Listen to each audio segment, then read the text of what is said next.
তুমি আমাকে বিয়ে করবে? এটা কি বলছেন আপনি? আমি কেন আপনাকে বিয়ে করব? আমি তো আপনাকে চিনি পর্যন্ত না। দেখো, আমার কাছে এত কিছু বলার মতো সময় নেই। তুমি আমাকে বিয়ে করবে কিনা বলো। আমি একজন সামান্য ঝাড়ুদার ম্যাডাম, আপনি আমাকে কেন বিয়ে করবেন? আমি সত্যিই তোমাকে বিয়ে করতে চাই। আমি তোমার সাথে সংসার করতে চাই। তুমি গৌরীপুর গ্রামের পায়েলকে চেনো? পায়েল?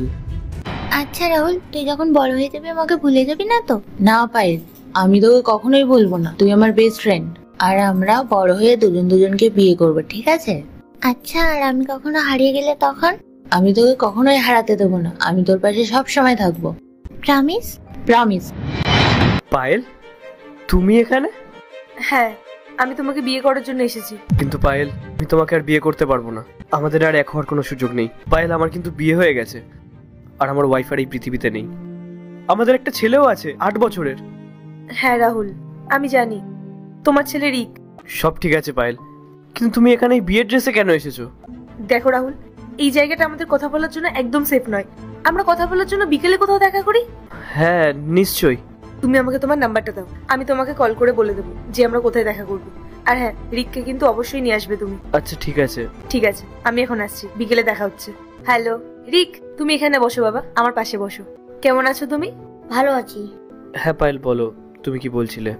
আর তুমি তখন বিয়ের ড্রেসে কেন এসেছিলে? রাহুল, আমার এর আগেও একবার বিয়ে হয়ে গেছে।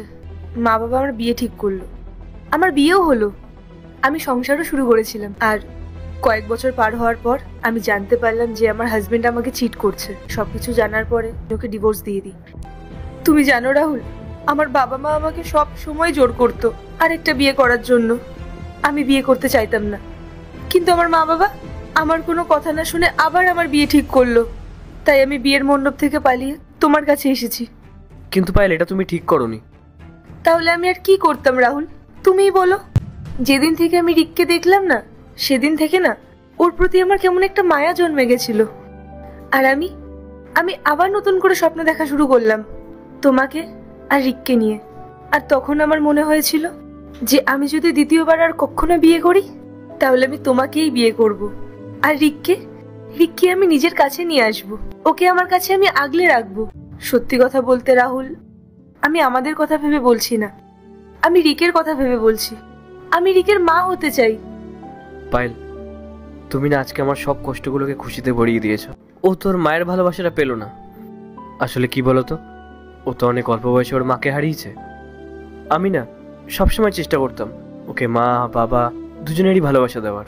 আজ তুমি আমাকে সেই কষ্টটা ভুলিয়ে দিয়েছো। I love you Rahul. I love you two.